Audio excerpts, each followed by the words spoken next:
Bom dia aí, pessoal. Agradecer a presença de todos aqui na nossa revisão. Sei que é um prazer sempre estar com vocês. E vamos começar.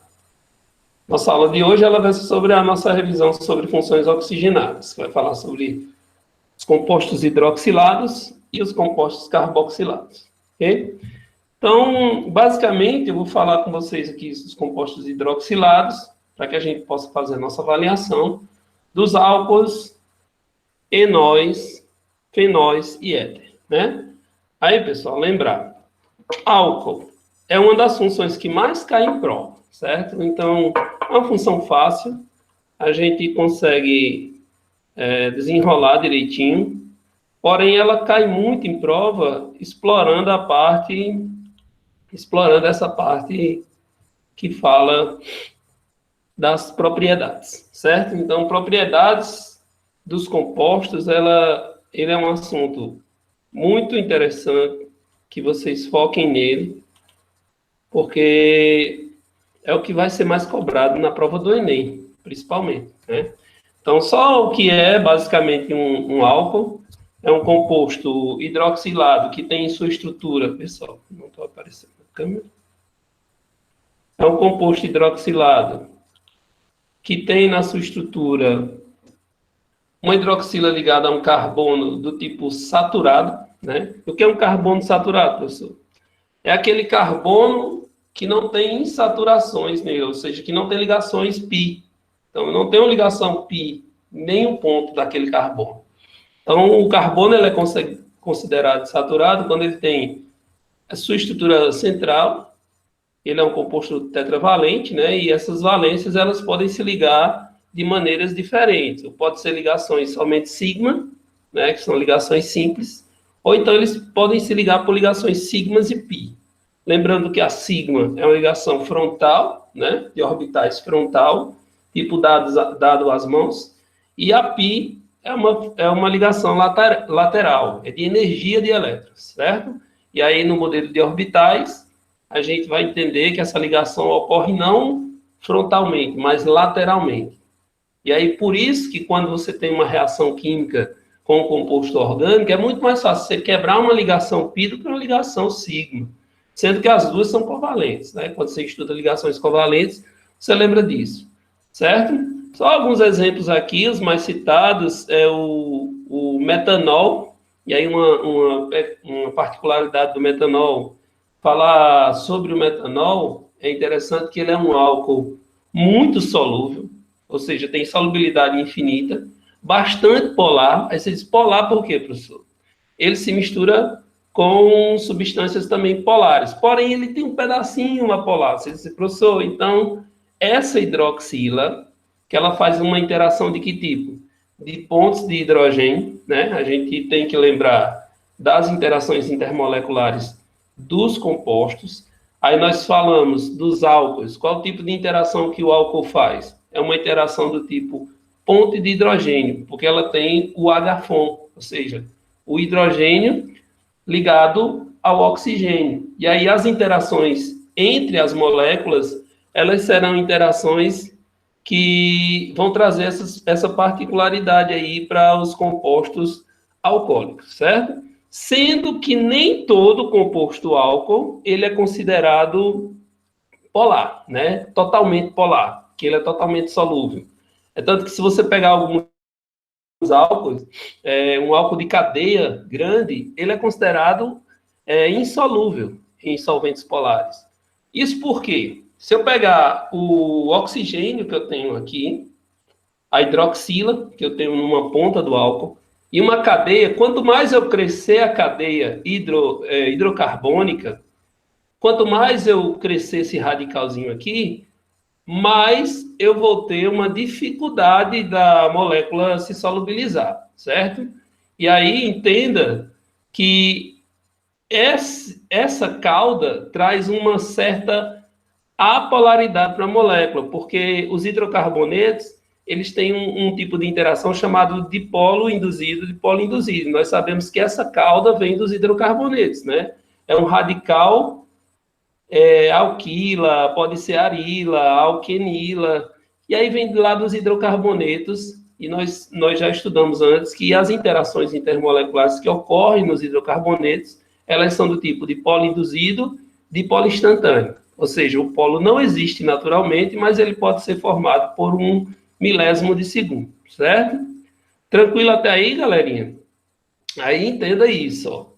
Quando uma questão falar para você que um álcool é considerado sempre solúvel em solventes polares, você tem que marcar isso como falso, porque nem todo álcool é solúvel. Vamos dar um exemplo de um álcool solúvel, o etanol. O etanol tem uma boa solubilidade, é tanto que ele é misturado com gasolina, né? Aí, professor, como é que pode um composto polar se solubilizar num composto apolar? E aí você tem que observar uma coisa no composto do etanol. Ele tem uma hidroxila do lado, ele está bem aqui, ó. Ele tem uma hidroxilazinha aqui, ó, numa das pontas, e uma cadeia hidrocarbônica pequena. Porém, essa pequena cadeia hidrocarbônica, ela é capaz de interagir com o composto apolar, porque esse pedaço ele é apolar. Aí você diz, professor, então por que eu misturo água com álcool e ele solubiliza e fica uma solução homogênea? Porque eu tenho uma hidroxila desse lado e a cadeia ao lado é muito curta, certo? Se for o isopropanol, ele já tem uma solubilidade menor, então ele vai diminuindo à medida que a cauda vai aumentando. Então, qual é o mais solúvel de todos? É o metanol. Então, seria o melhor para ser utilizado aí como combustível? Não, né? Até porque ele é um combustível que queima muito rápido e, além disso, o fogo do metanol ele é um fogo invisível, né? E aí ele é perigoso para ser utilizado como o etanol é. A gente usa o etanol atualmente, estamos usando bastante agora no momento da pandemia da Covid-19, porque o etanol ele tem essa particularidade. Se houver um acidente com o etanol e ele queimar, você consegue ver onde ele está queimando. Porém, no metanol você não consegue, você só sente o calor daquele fogo lá, certo? Então, como é que a gente obtém os álcools? Basicamente de plantas, né? Através das fermentações alcoólicas. O etanol, ele é obtido de alguns grãos, como o milho, é obtido também da beterraba e é obtido da cana-de-açúcar, é isso? E aí, pessoal, a utilidade do etanol, ela é muito grande. A gente sabe que hoje em dia nós temos muitas utilidades para o etanol. É um dos álcools mais utilizados.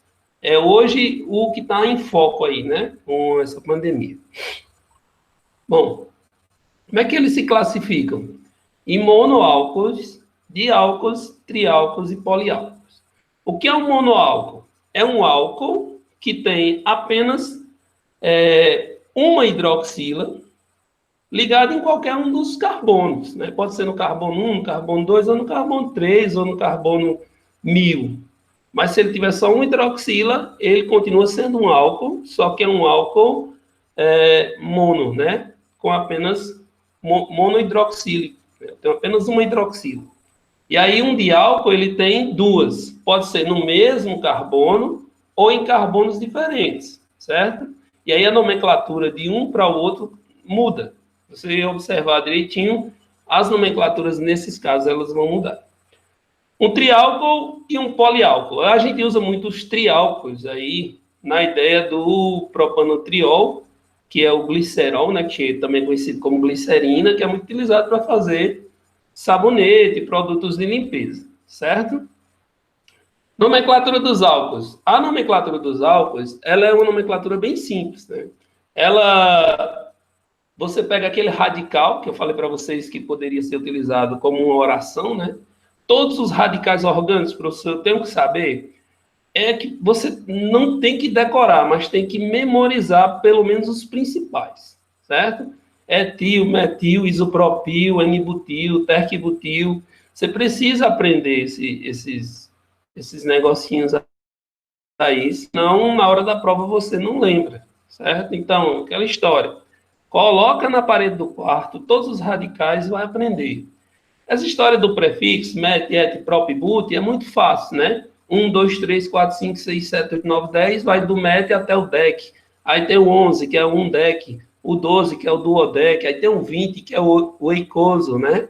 E aí a gente vai fazendo isso. As que mais aparecem são até o 12, no máximo até agora, em questões, surge até o 12, certo? Então, não se preocupe em aprender o radical 30, 40, não, porque isso aí é irrelevante, certo? E aí os álcools, eles podem ter uma nomenclatura quando eles são simples ou quando eles são ramificados. Quando eles são simples, eu vou fazer simplesmente usando o prefixo, mais as ligações, mais a finalização "-ol". Por exemplo, eu tenho aqui 2 carbonos ligados à hidroxila. Não tem nenhum radical, porque ele é um álcool simples, só tem ligações simples também.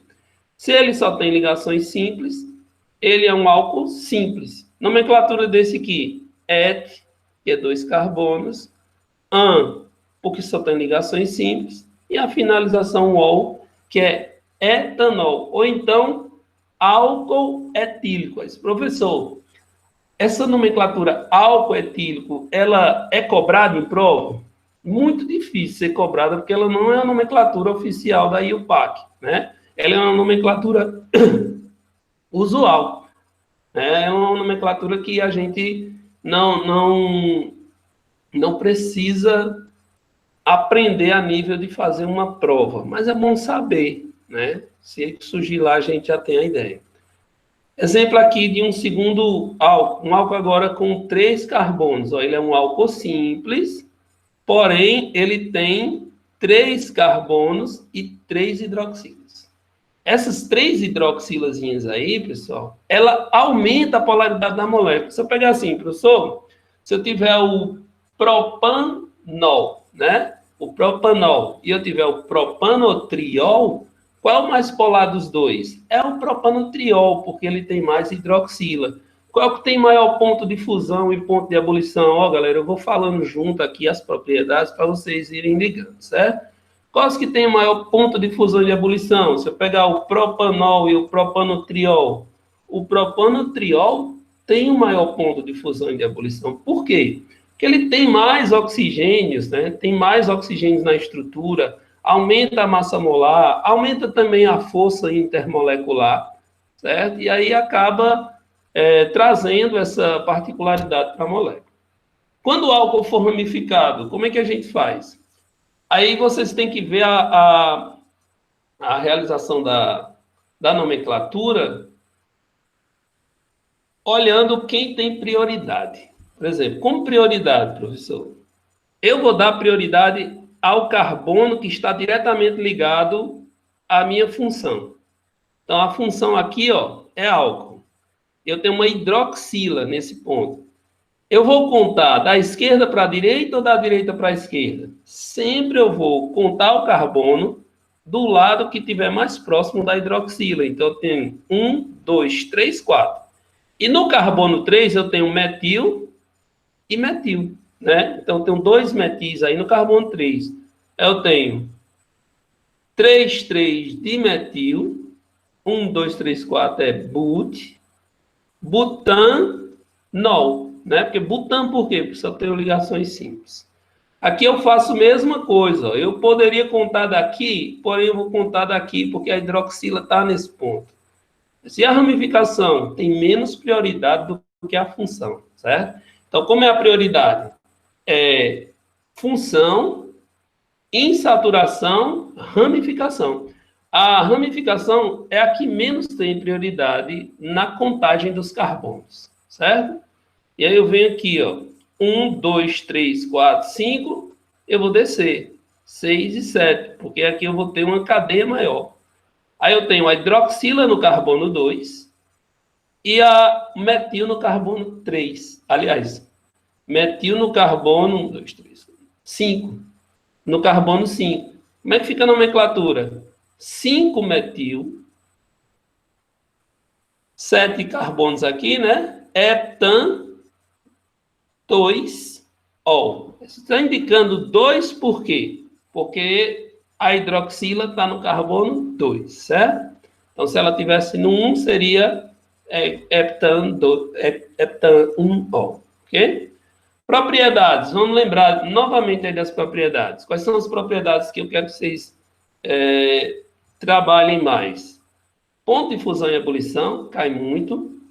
Solubilidade, polaridade, certo? E volatilidade, que são as que mais caem aí nas provas de vestibular.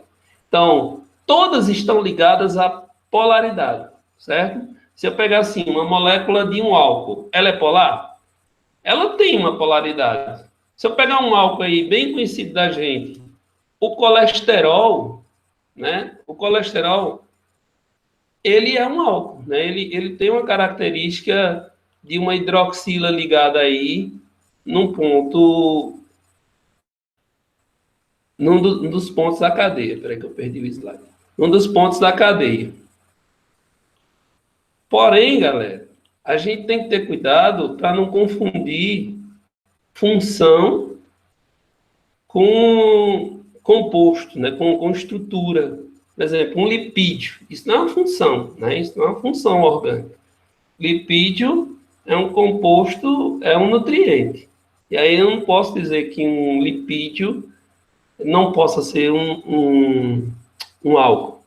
Pode sim, né? E aí o exemplo bem clássico aí é do colesterol, que ele é um lipídio, né?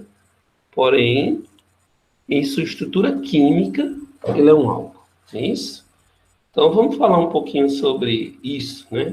Se eu pegar todos os álcools, eu pegasse assim, uma quantidade de álcools, perguntasse numa prova, qual álcool que tem maior polaridade, que tem solubilidade com compostos polares de maneira infinita? A gente vai falar do metanol, né? Ah, professor, mas o etanol também tem, porém um metanol é mais, certo? Aí foca numa coisa, ó. Sempre que eu tiver essa hidroxila em qualquer molécula química que eu tiver uma hidroxila ligada a um carbono, aquele ponto que tem hidroxila, ele é um ponto polar, viu? Mesmo que a cadeia seja grandona, se eu tiver uma cadeia enorme para lá, ela é uma cadeia, em geral, apolar. Porém, porque o grande anula o pequeno, né? Porém, naquele pontinho ali, ó, há uma certa polaridade. Tanto que, quando eu falo de lipídios, ele tem uma cabeça polar e tem uma cauda apolar, né? A gente sempre faz essa relação aí, que o ponto que tem a função que tem polaridade, aquele ponto é polar, certo? E aí, quando eu vou aumentando o tamanho da cadeia, eu vou aumentando também o ponto de fusão, o ponto de ebulição. E vou diminuindo a volatilidade. Assim, a volatilidade está diretamente ligada às forças intermoleculares também, né? Então, uma força intermolecular, se eu fizer uma comparação de um composto que é apolar com um polar, por exemplo, se eu pegar gasolina e pegar álcool e disser qual é o mais volátil dos dois? O mais volátil é a gasolina, porque ela tem uma interação mais fraca. É uma interação do tipo de polo induzido e de polo instantâneo. Já o álcool, o etanol, né? O etanol, ele tem uma interação do tipo ponte de hidrogênio, sendo que no pedacinho lá do outro lado ele consegue fazer um dipolo induzido, dipolo instantâneo, só que de maneira bem leve, certo? E aí, toda prova de Enem que caiu nos últimos 5 anos, ele perguntou alguma coisa em relação a isso. Tem questões que falam do nosso cotidiano, né? E aí eles vão perguntando o que é interessante e o que faz parte do nosso dia a dia, certo? Então, foca para o Enem em nomenclatura e em forças intermoleculares, em interações intermoleculares. Aí, quais que o Enem mais cobra, professor? Ponto de hidrogênio, dipolo instantâneo, dipolo induzido, que ele chama de força de Van der Waals, ou dispersões de London, né? Tem 2 nomezinhos, que aí vocês têm que ficar ligados em relação a isso. E aí o dipolo, que também é chamado de dipolo permanente, e as interações de hidrogênio, né? Que é as pontes de hidrogênio. Os compostos que fazem ponte de hidrogênio, basta ter hidroxila. Teve hidroxila, teve nitroxila, ou seja, teve compostos aminados, NH2, NH3, NH, eles também fazem pontos de hidrogênio. E teve F, teve flúor, ele também faz ponto de hidrogênio. É o famoso H-FON. Hidrogênio ligado a flúor, oxigênio ou nitrogênio. Faz esse tipo de interação, certo? E aí, como é que o Enem mais cobra? Comparando uma coisa com a outra, né? Teve uma questão que já caiu no Enem, que ele falava da fraude, de fraldas descartáveis. Como era que a fralda descartável conseguia neutralizar o xixi? E aí era uma interação intermolecular, do tipo íon-dipolo, né? Tem a água, que é polar, se ligaria na estrutura do gel da fralda e faria aquela interação, certo? Por isso que acaba prendendo a molécula, ok? E aí não confunda também interação com ligação, certo? Vamos agora falar dos enóis. Enóis eu vou ser rapidinho, porque isso quase não cai em prova, né? Enol é uma função que ela não tem estabilidade, né? É uma função instável. Por que ela é instável, professor? Porque ela tem uma hidroxila, que tem uma alta eletronegatividade, ligada diretamente a um carbono insaturado, né? E aí esse carbono insaturado, pessoal, ele tem uma dupla ligação, onde eu tenho um pi. E aí essa hidroxila vem e quebra esse pi. A própria hidroxila é capaz de fazer uma quebra da ligação. E aí essa instabilidade causa um fenômeno que a gente vai estudar no terceiro bimestre, chamado de tautomeria, que é a formação de outros compostos. Sempre que eu tiver uma instabilidade enólica, eu vou formar ou um aldeído ou uma cetona. Então, as cetonas são formadas dos enóis. Todo enol dá origem a uma cetona ou um aldeído, certo? Não quero dizer que os aldeídos não existam antes de ser cetona. Mas se eu quiser transformar um enol num aldeído ou numa cetona, isso é capaz pela reação de hidratação. É só você hidratar os compostos. Eu pegar aqui, ó, por exemplo, propino. E hidratar o propino, quando a gente chegar em reações, vocês vão entender como ocorrem essas hidratações. Então, a hidroxila vai vir, ó, vai se ligar num ponto e o oxigênio se liga no outro. Aí, professor, a hidroxila se ligou aqui no meio, por que ela não se ligou aqui? Porque tem uma regra chamada regra de Markovnikov, ou seja, aquele composto mais eletronegativo vai se ligar no carbono menos oxigenado. Aliás, menos hidrogenado. Então, tem esse aqui, ó, que é o menos hidrogenado. Ele vem, quebra e se insere aqui. E o outro que vai entrar aqui é o hidrogênio. Aí eu formo esse composto, ó, que é o propen-2-ol, né? Esse 2-propenol é coisa antiga. E aí, é um composto instável, ele faz uma autoquebra aqui, ele vem, essa hidroxila vem, pá, dá uma quebradinha aqui e forma um outro composto, que é a cetona. Por que aqui formou cetona? Porque a hidroxila está no centro. Se a hidroxila fosse no final aqui, ó, ela formaria um aldeído, certo? E aí, quando a gente chegar em isomeria, explica isso melhor. Fenóis. Os fenóis, simples também, qualquer composto aromático que tiver uma hidroxila diretamente ligada ao aromático, ele é chamado de fenol, né? Fórmula geral do fenol é aromático ligado à hidroxila. E aí, esse aromático geralmente é o neobenzeno. Por que você fala geralmente, professor? Porque também pode ter outros aromáticos, né? Pode ter aí outras estruturas aromáticas, que aí a nível de ensino médio a gente não foca muito. A gente foca mais no benzeno, que é onde o Enem e as outras bancas vão focar melhor, certo? Caso alguém queira uma banca específica, a gente pode ver depois que tem bancas que cobram diferente. Não. Qual reação, Cíntia? Sim, a reação de formação do enol, né? Vamos para ela aqui, rapidinho. Esse ácido aqui, Cíntia, ele está funcionando como um catalisador, viu? Ele não entra nem na reação. Ele vai entrar na reação apenas catalisando, aumentando a velocidade da reação.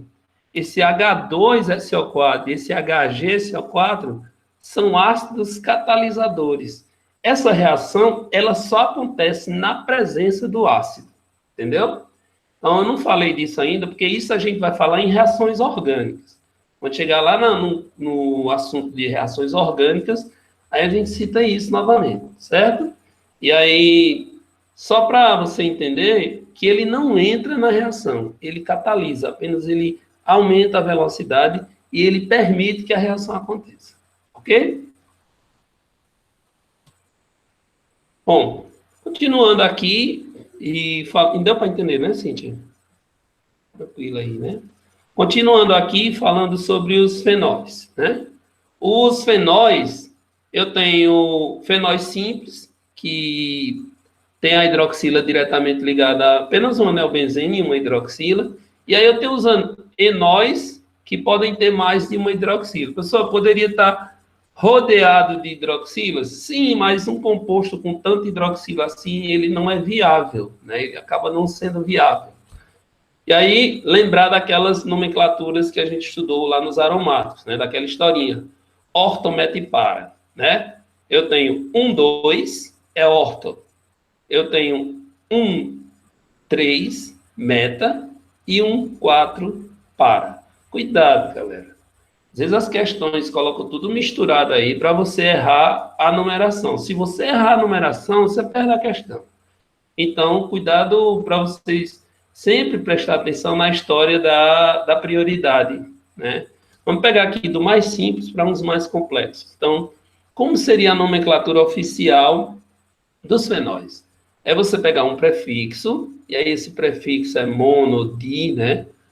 E aí somar com hidrox e finalmente benzeno. Eu tenho hidrox, benzeno, né? Às vezes, professor, dá no carbono 1, preciso colocar? Não, porque esse aí sempre vai ser o carbono 1, então não preciso dizer que é no 1. Já nesse aqui que ele é conjugado, ele tem 2, né? Eu preciso mostrar que tem uma hidroxila no carbono 1 e no carbono 3. Então, eu tenho 1, 3. Se é 1, 3, é meta, né? Então, eu vou ter orto, meta e para. Se você encontrar a nomenclatura de algum composto assim numa prova, falando orto, você sempre liga essa estrutura aromática. Sempre que um composto tiver orto para ou meta, ele tem que ter um benzeno em sua estrutura molecular final, né? Então, esse orto, esse para, esse meta, a gente sempre encontra aí em alguns compostos orgânicos, certo? Até porque, gente, quando o composto ele é orto ou para meta, ele tem maior funcionalidade, certo? Se você quiser fazer uma cromatografia, uma análise química, você tendo fenóis, assim, ó, os polifenóis, eles trazem uma facilidade para que a cromatografia faça leitura em um gráfico de fluorescência, né? E aí, se você colocar numa cubetazinha, uma mistura, e colocar para ler, ele vai ler facilmente, porque ele tem como ativar um elétron ali que está excitado, né? Ele tem como excitar esse elétron e colocar ele para outra camada, né? De uma camada mais simples para uma camada excitada, ok? Galera, dúvidas, vão perguntando aí no chat, então abra o microfone, viu? Só um errinho aqui não é enol, viu? Aqui é éter, só para a gente não ficar perdido, foi na hora de fazer o slide, acabei esquecendo de tirar o nome enol. Então, são compostos orgânicos que possuem átomo de oxigênio entre 2 carbonos. Aí eu tenho o oxigênio aqui, ó, entre esses 2 carbonos. Aí eu chamo isso de heteroátomo, né? Sempre que eu tiver um oxigênio no centro de carbonos, ou então um nitrogênio, ou um fósforo, ou um enxofre, isso é chamado de heteroátomo. É aquela historinha do NOSP, né? NOSP. Nitrogênio, oxigênio, enxofre e fósforo. Ok? Como fica a nomenclatura dos éteres? É a nomenclatura mais simples que existe. Porém, ela pode aparecer de outra forma, né? Se eu pegar aqui, ó, sempre eu vou ter o prefixo que seja o mais simples, com a finalização ox, o prefixo mais complexo com a finalização ano, né? Tem alguns livros que colocam prefixo mais ox mais hidrocarboneto, certo? Que dá no mesmo, né? Então, a gente faz assim, ó. Eu tenho metil de um lado, metil do outro. Então, aqui vai ser metox, metano. Ou então, éter dimetílico, certo? E dois tipos de nomenclaturas. Metox, metano, ou então éter dimetílico. E aqui, novamente, ó, por que, professor, que você pegou o metil e metil primeiro aí? Porque os dois são metis. Mas vamos aqui, ó, que eu tenho dois diferentes. Eu tenho o metil e o ciclopentil, né? Esse metil é o menor, é o mais simples. Se ele é o mais simples, então ele vai ficar somado ao ox. Então vai ser metox, ciclopentano, certo? Aqui do mesmo jeito, eu tenho um, dois, e aqui eu tenho um aromático, que é o benzeno. Então, vou ter metox, benzena. Professor, mas não é um radical, aí não era para ser o fenil, não. Galera, nos éteres, essa nomenclatura, ela não é de acordo com o radical mesmo, né? Ela é de acordo com a segunda parte, de acordo apenas com o prefixo. Então, eu tenho um hidrocarboneto aqui que a gente chama de benzeno, né? Então, fica etox, benzeno, ok? E aí você vai fazendo, ó, eu tenho aqui, ó, metil, e aqui eu tenho qual? Aqui é terquibutil, né? Eu tenho o metox, terquibutano, certo? Ou então assim, ó, metox,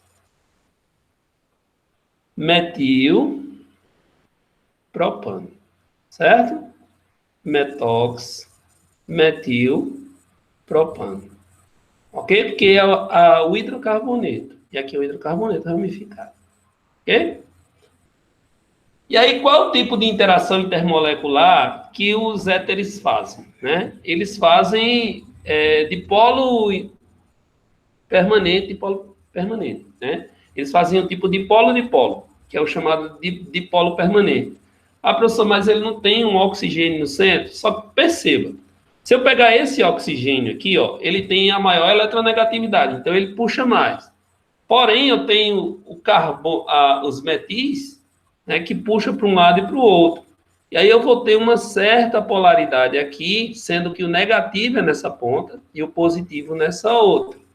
Aí observe que quando isso acontece, eu não vou ter como realizar uma interação intermolecular do tipo ponto de hidrogênio, porque não sobrou hidrogênio do lado do oxigênio aqui, né? Está só o oxigênio. Então, a interação que ele vai fazer é do tipo de polo permanente, certo? Do tipo de polo, que a gente chama de polo permanente. Aí, como é que as questões cobram isso, professor? Comparando compostos.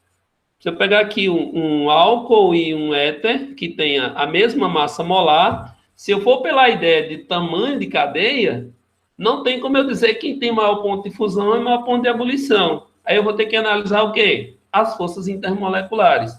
Aqui, ó, os dois têm 46 gramas por mol, porém, quem é mais forte? É o álcool, porque a interação dele é do tipo ponto de hidrogênio. E o éter é do tipo de polo permanente. E aí é mais difícil você quebrar o álcool do que o éter. Isso é tão simples de entender que se você colocar uma garrafinha de éter aberta e uma de álcool aberta em cima de um balcão, com o tempo o éter vai escapar totalmente. Lembra até do segundo ano que eu falava sobre a pressão atmosférica e a pressão de vapor do líquido puro, né? E tem tudo a ver com isso aí, as interações intermoleculares também. Ok? E como é que eu posso produzir um éter se eu não tiver o éter? Eu posso pegar dois álcoois, né? Um álcool com outro álcool e fazer uma reação de desidratação. Como assim? É uma chamada de síntese por desidratação. Você vai tirar uma hidroxila de um álcool e um hidrogênio de outro. Quando você somar, ele vai perder uma molécula de água, que aí ela vai ficar nos produtos aqui, certo? E aí vai formar uma estrutura de éter, ok? Aí é mais uma vez, esse ácido que está aqui em cima, ele é apenas para constar que é catalisador, ok? Então, próximo aí. Funções carboxiladas, nós temos dois tipos, o ácido carboxílico e os ésteres, né? E aí, carboxilada, porque eu tenho uma carbonila associada a hidroxila, aí fica carboxila, certo? Aí, das funções carboxiladas, nós temos nosso primeiro exemplo aí, que são o C-O ligado a uma hidroxila, ok? Mas, professor, mas o éster não tem hidroxila. Tem uma hidroxila, porém com radical, que substituiu esse hidrogênio aqui, ó, por um radical, né? A gente chama isso de carboxila, porque tem uma carbonila e uma hidroxila, ok? E aí os ácidos carboxílicos, eles são bem simples, né? Todos eles vão ter essa estrutura. Só tenha cuidado com uma coisa, não confunda-os com o aldeído. É muito parecido, né? Você pegar C-O, o aldeído fica aqui H. Quando é um ácido carboxílico, é o C-O, OH, certo? Aí, nomenclatura dos ácidos carboxílicos. Opa, perdão.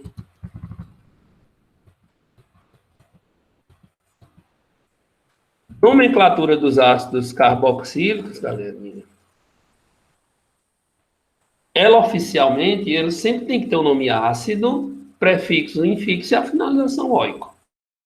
Certo? E aí, rapidinho, de cadeia simples eu tenho esses três exemplos que eu coloquei antes. E aí, como fica a nomenclatura de cada um? Professor, eu tenho que destacar a cadeia principal? Não, porque eles não são ramificados, nem são insaturados, eles são simples. Então, o carbono 1 sempre vai ser esse que tiver com a carboxila, certo? Os demais, você conta quando tiver alguma ramificação ou insaturação, ok? Então, cadeias insaturadas, a nomenclatura já é diferente. Vamos pegar aqui primeiro com as cadeias simples.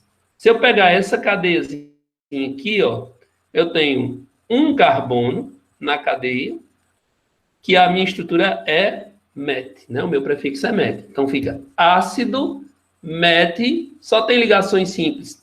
Finalização oico, ácido metanóico. Aqui eu tenho 2, aqui já vai ser o ácido etanóico. Aqui eu tenho 3, já vai ser o ácido propanóico, certo? Nas cadeias insaturadas, aí eu já preciso fazer a contagem, né? Carbono 1, 2, 3. No carbono 1, eu tenho uma carboxila. E no 2, eu tenho uma insaturação. Como é que fica essa nomenclatura? Ácido, prop, né? Porque eu só tenho 3 carbonos. 2 en, porque eu tenho uma dupla no carbono 2. E a finalização oico. Então, 2 enóico. Então, vai ficar ácido, prop, 2 enóico. Aqui do mesmo jeito, 1, 2, 3, 4, 5, 6. Ácido, 2, ácido, X, 2, enóico. E aqui, pessoal, ácido, prop, 2, inóico. Tem gente querendo entrar. Só um minutinho aqui para ver aqui. Calma. Bora, volta aí. Certo? Tranquilo, né? Quando ela for ramificada, professor, aí, quando for ramificada, aí eu já preciso destacar a cadeia principal. E aí é aquela regra bem parecida com a regra dos hidrocarbonetos. Eu destaco as cadeias principais e faço a contagem. E aí o carbono 1 sempre vai ser o carbono da carboxila. Então, 1, 2, 3, 4, 5. Aqui 1, 2, 3, 4, 5. E aqui eu tenho 10, né? E aí o que sobrar fora, com exceção disso aqui, ó, é considerado radical. Eu tenho CH3, CH3, CH3 nesse, aqui CH3, CH2, CH3. Vamos dar nome aos bois. Metil, metil, metil, metil e aqui etil, certo? E aí a nomenclatura fica simples. Vai ficar ácido com a ramificação e depois o nome principal. E aqui, ó, esse primeiro vai ficar ácido 3,4-dimetil pentanóico. Por que 3, 4? Eu tenho um metil no 3 e um metil no 4. Então, tenho di, porque são 2 metis. Ok? Então, ácido 3,4 dimetil pentanóico. O segundo, ácido 4-metil pente 4-enóico. Por que eu coloquei esse 4 aqui? Por causa da insaturação, certo? E por último, o ácido 3-etil. Professor, você botou etil por quê? Primeiro, por conta da ordem alfabética. Então, letra E vem primeiro do que letra M. Então, eu tenho ácido 3-etil, 7-metil, decanoico, certo? Muito simples isso, né? E aí, para os dicarboxílicos, é muito fácil, né? São duas carboxilas, é só você dobrar na nomenclatura, aí fica ácido etanodioico, porque eu tenho 2 carbonos, 2 carboxilas. Aqui, ácido butanodioico, porque eu tenho duas carboxilas. E aqui o ácido hexanodioico, certo? E assim sucessivamente, ok? Bom, características de nomenclaturas usuais, não cai muito, mas a nível de entendimento, só citar algumas coisinhas. O ácido metanóico é aquele ácido produzido pelas formigas, o ácido etanóico é o ácido acético, que é o vinagre, né? O ácido butanóico é o ácido butírico, que está presente na margarina. O ácido pentanóico está presente em alguns medicamentos, como o valeriano, que é o ácido valérico. O ácido hexanóico e o octanóico e o decanoico são ácidos presentes no leite de cabra, né? Que é o ácido capróico, caprílico e cáprico. Ok? Professor, precisa aprender, decorar esses nomes usuais de jeito nenhum, viu? Só a nível de curiosidade mesmo. Então, propriedades físicas. Mais uma vez, falar sobre forças intermoleculares. Qual o tipo de forças intermoleculares que os ácidos carboxílicos fazem? Também vai ser pontos de hidrogênio, certo? Opa, chat. Deixa eu ver o que é. Quando é benzeno, fica ainda fenílico ou benzoico? No ácido, é ácido benzoico, viu? É ácido benzoico, ok? Quando a gente fala de ácidos que tiver o anel benzeno, vai ser o anel benzeno ligado a uma carboxila aqui, aí fica ácido benzoico, viu? Que ele vai pegar a estrutura do benzeno. Então, veja assim, pessoal, as forças intermoleculares que os ácidos carboxílicos fazem também vai ser do tipo ponto de hidrogênio, ok? E é a mesma regrinha lá para os álcools, mas cuidado, ó. O álcool faz ponto de hidrogênio, o ácido carboxílico também faz. Mas qual dos dois tem uma característica de ser mais volátil? É o álcool, né? O álcool é mais volátil. Por que o álcool é mais volátil? Porque a intermolecularidade só acontece, porque a interação só acontece entre moléculas. Quando eu falar nos ácidos, a interação é intermolecular, entre moléculas, e intramolecular, ou seja, dentro da própria molécula. Aqui, ó, eu tenho esse COHO, esse hidrogênio consegue interagir com esse oxigênio aqui e fazer uma ponte. E, além disso, esse outro oxigênio faz outra ponte. E aí eu tenho ponte de hidrogênio intermolecular e intramolecular, certo? Na própria molécula. E aí, por isso que ele tem um ponto de fusão e ponto de ebulição maior e uma menor volatilidade. De todos os compostos orgânicos, ele é o menos volátil, certo? Então, anota isso, ó. Os ácidos de todos os compostos orgânicos, eles são os menos voláteis. Por isso que eles conseguem formar lipídios. Basicamente, aí, vários lipídios têm a nomenclatura ácido, né? Ácido linoleico, ácido linolênico, todos eles são aí lipídios que têm estruturas de ácidos que a gente pode chamar também de ácidos graxos, né? Por que chamar de ácido graxo? Quanto maior a cadeia, mais difícil de ser solúvel, né? Em solventes polares. E aí, esse nome graxo vem de graxa mesmo, né? De gordura. E aí a característica de formar os lipídios, ok?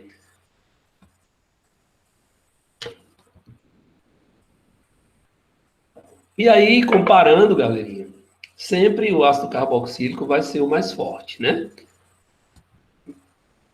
Ésteres, nossa última função aí, só para a gente fechar essa nossa revisão. Os ésteres, eles são bem parecidos com os ácidos carboxílicos, porém, eles, ao invés de ter o hidrogênio ligado aqui ao oxigênio da hidroxila, eles têm outro radical hidrocarboneto, né? E aí pode ser qualquer radical. Metil, etil, propil, diversos radicais. E aí, professor, como é que faço a nomenclatura dos ésteres? É igual a do éter? Não.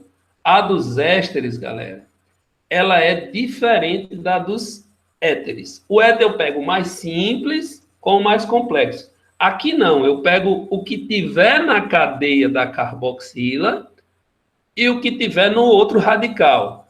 O que tiver na cadeia da carboxila recebe a finalização ato. E o que tiver no outro radical recebe a finalização ila, certo? Então fica, só tem um carbono, metanoato de um carbono, metila. Metanoato de metila. Aqui, ó, 1, 2. Etanoato de metila. Tá vendo que aqui é mais complexo, mas veio primeiro? Então, etanoato de metila. E assim sucessivamente, certo?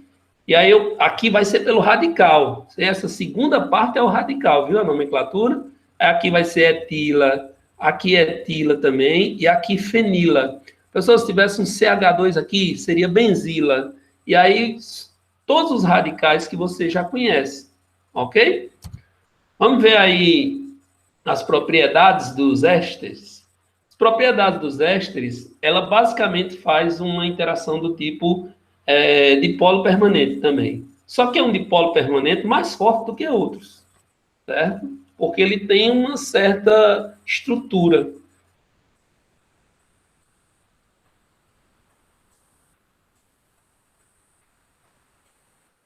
Não entendi.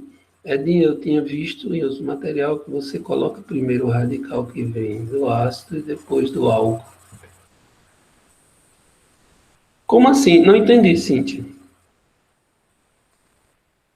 Sua pergunta. O radical aqui, que a gente fala, dos ésteres, seja mais...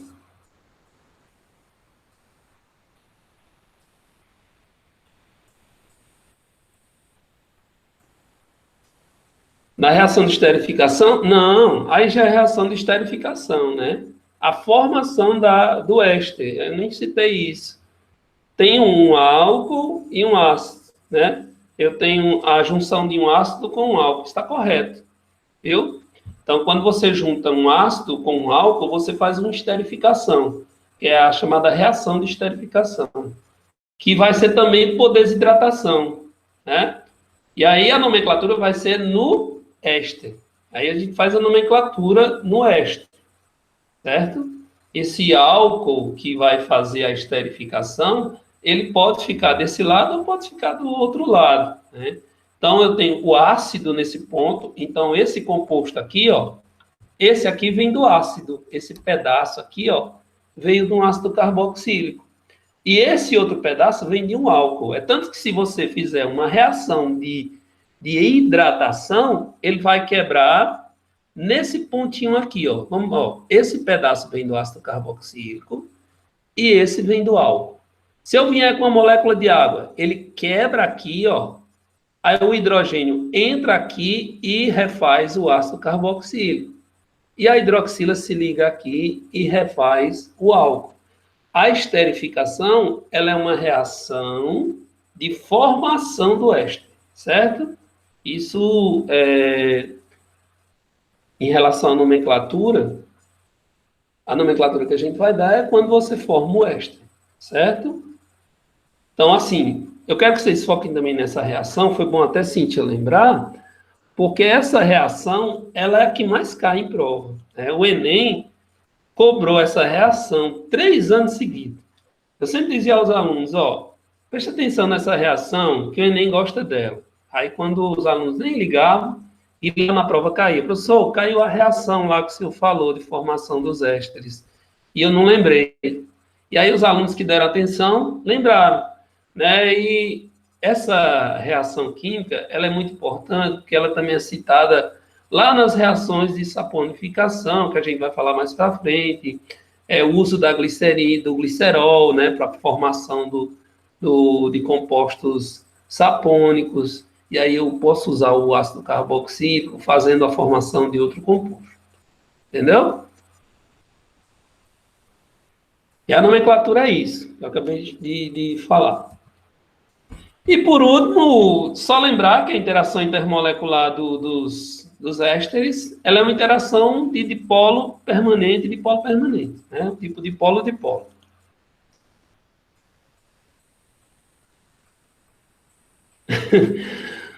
Pode ser que não caia, né, Disseu? Mas aí se cair, né? Aquela história. Às vezes a questão só pergunta uma coisa, diz assim, ó. Se eu tiver um éster, o que vai ser formado? O Enem já perguntou assim. Não é, tem aquele textão, né? Mas é basicamente isso. Eu tenho um éster.